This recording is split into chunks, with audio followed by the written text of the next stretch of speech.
Hi and welcome back to the Upgrowth YouTube channel. So if you're running Meta ads, Facebook, Instagram, and you're thinking about hiring an agency to manage it, this video is going to save you a lot of money and a lot of frustration.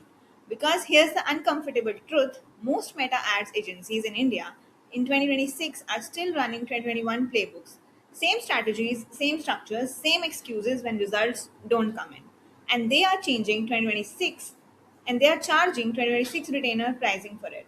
Today, we're going to walk you through exactly how to spot the difference between an agency that actually knows what they're doing on Meta right now and one that is just going to burn your budget. Let's start off with the blog. Now, very honest observation from Upgrowth's own experience. We have lost accounts by underselling creative requirements and won accounts by over investing in measurements before even touching a single creative. That tells you everything about what actually drives Meta Ads results in 2026. It's not the targeting, it's not the bid strategy, it's the measurement in creative, and most agencies get both wrong. Now, this blog says that the top agencies are running measurement first operations where 30% of their team's house go to data infrastructure, 40% to creative production and testing, and only 30% to what most clients think of as actually running ads. So, if you are evaluating an ad agency and they are not talking about conversation API, creative velocity, and incrementality and increment and incrementality testing, they are the wrong agency. Full stop. Now, to explore some of our meta case studies and ad studies, you can go to a resource page and then hit on case studies. Here you will find different case studies catering to different services, and most of them include the performance marketing services. So do check this out. Having said that, let us go back. Now, we start off with the actual 7 questions that really matter when you're evaluating a meta ad agency. Number one question is, who is the named senior strategist on my account and can I speak to them before signing? Very, very important. Same principle, right? We talked about in the performance marketing blog. So do check that out as well. So the person who pitches you is often not the person who will actually run your account. Insist on meeting the actual operator. If the agency hesitates, then walk. Question 2, show me an anonymous real client report. Not a case study, not a slide deck, an actual weekly report. This article is very specific about what a good meta report looks like. Spend against target, CPM trend with 30-day comparison, CTR versus industry benchmark, cost per result, ROS trend, and critically conversions API health status. If their sample report is just screenshot from Ads Manager with no narrative, that's an autopilot account management, not strategy. So walk. Number 3 is about creative production. Now, what do you mean by that? This is where most clients get blindsided. Ask directly, do you produce creative or do we provide it? The article is very clear. You provide the creative, we run the ads. That's a 2018 scope. In 2026, creative velocity is the single biggest performance lever on Meta. Meta's own research says creative drives 56% of ad performance variance. Now, that means a lot, right? An agency that is not producing creative cannot scale your performance. Minimum you should expect is 8 to 16 new creative assets per month. If they are not offering that, that's not the right meta partner. So please, my dear, walk. Question 4 is, how do you handle conversions API setup? Now, CABI is Meta Server Side Tracking solution that replaces pixel data from iOS privacy changes. Without it, you're losing 30 to 50% of your conversion signal.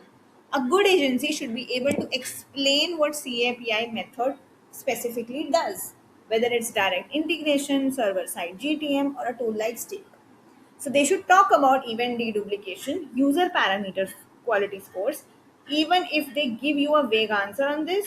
And I mean, if they can't tell you your EMQ score on top of their head, that's a disqualifying red flag for any brand that is spending significantly on Meta. So these questions are very important. Your money is very important. So keep that in mind. Having said that, let us move on to the fifth question. Now, what's the attribution model and how do you handle incrementality? Now, platform reported ROS is a vanity metric. Meta will always claim credit for conversions that would have happened anyway. A serious agency runs GEO holdout test or some form of incrementality measurement to tell you what Meta actually cost versus what it took credit for. If the answer is we use last click, or if they look confused, they are probably in 2018. So please skip. Question number 6. Can I speak to two current clients and two former clients? Now this is where it becomes really crucial. Current clients confirm the pitch matches reality. Former clients will tell you how the agency handles conflict and what failure modes look like. An agency that can't provide you former client references has either burned those relationships or doesn't have enough client history to show you. And trust me, both are concerning. Now, the blog calls this as a discovery sprint rather than a test engagement, and the distinction, it really does matter.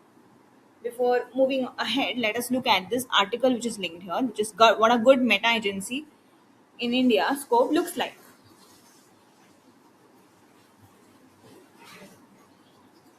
Very important. It's a bucket checklist that you need to make sure that whatever agency, meta agency you're going to hire has it. They should at least have all of, not preferably all, but at least 6 checklist marks from here. So make sure you check this article out. And let us go back. Now, next is good meta ads reporting versus vanity reporting. Now, vanity reports will just show you the reach, impression, CTR with nice graphs. A good report will tell you what is working, what is tested, what is next, and everything. Test engagement is really crucial. A proper 30-day meta discovery sprint for around 35,000 rupees includes a full account audit covering campaign structure, advantage plus usage, creative performance, audience overlap, attribution setup, CAPI health, and a policy compliance. It's very important. Make sure you test before signing. And here's the red flag block that you can check. Very, again, if you are looking at the checklist, you need to see the red flags also. So this will cover the major red flags that companies show, any agency show. If any of these come up in the agency that you are evaluating, please run. Don't do it. So make sure you read this article very thoroughly before signing in. It's your hard earned money. Again, I'm saying don't just put it anywhere. Now, let us go back.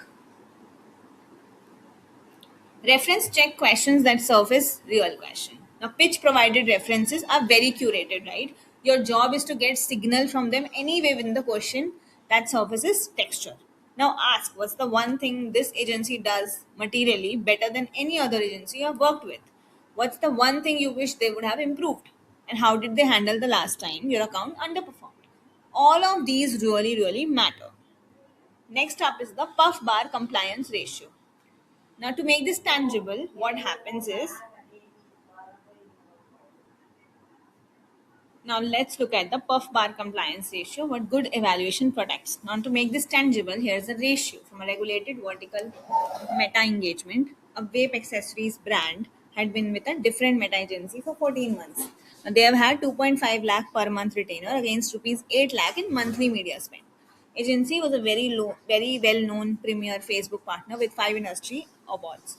Now, what the client did not evaluate during pitch was the agency's compliance framework for regulated product categories. Now, over 14 months, the agency's creative process triggered 37 policy violations, 2 business manager warnings, and 1 full business manager disable that took 62 days to recover from. Opportunity cost during the disable run roughly 4 months of the client's previous blended ROS. That's the real cost of skipping compliance due diligence during evaluation. Now, we ran a 21-day paid discovery sprint for 65K. Now, the sprint rebuilt creative review processes at 3 compliance checkpoints before any new creative shipped, and inside 120 days of the rebuild, ROS moved quickly from 2.1x and policy violation dropped to zero for the next 9 months running. Now, what are the red flags during meta agency evaluation? Agencies refuses to let you own business manager want to run your campaigns in their account. Now, they cannot technically describe conversions API set up in depth, cannot produce creative in house, and has no named production partner. Such an agency is a big red flag, so please avoid. Lastly, look at these 7 questions before moving ahead.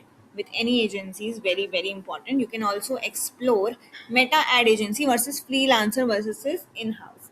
Now how they come now how they compare. You can also look at meta ad agency versus freelancer versus in-house. You can also look at their costing comparison, their ROI comparison, what works well, all of it. Now, lastly, so the bottom line on this one is that evaluating a meta ads agency in 2026 is not about has the best pitch or the most impressive case study. It's about three things. Do they have measurement depth? Do they have creative velocity? And will they give you a contract that protects you rather than just them? So make sure you check this article thoroughly if you want us to do. And if you haven't done it yet, take the agency fit score.